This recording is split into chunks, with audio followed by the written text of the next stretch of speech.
سوال یہ ہے کہ نیک عورتوں کو جنت میں حوروں کے بدلے کیا ملے گا؟ جنت میں مردوں کے نیک اعمال کے بدلے میں حوروں کا وعدہ ہے،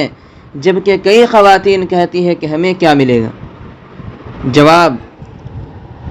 جواب سن لیں۔ نیک عورت اگر شادی شدہ ہے، شادی کی ہوئی ہے، تو جنت میں اپنے جنتی شوہر کے ساتھ رہے گی اور شوہر کو مرنے والی حوروں کی سردار ہوگی، اور اللہ تعالیٰ اس عورت کو ان سب سے حسین و جمیل بنائیں گے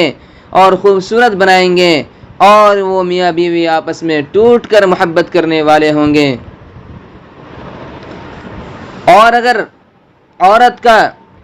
عورت کے ساتھ اس شوہر کا برتاؤ صحیح نہ ہو،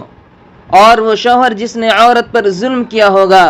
اس کو تنگ کیا ہوگا، وہ اس عورت سے محروم رہے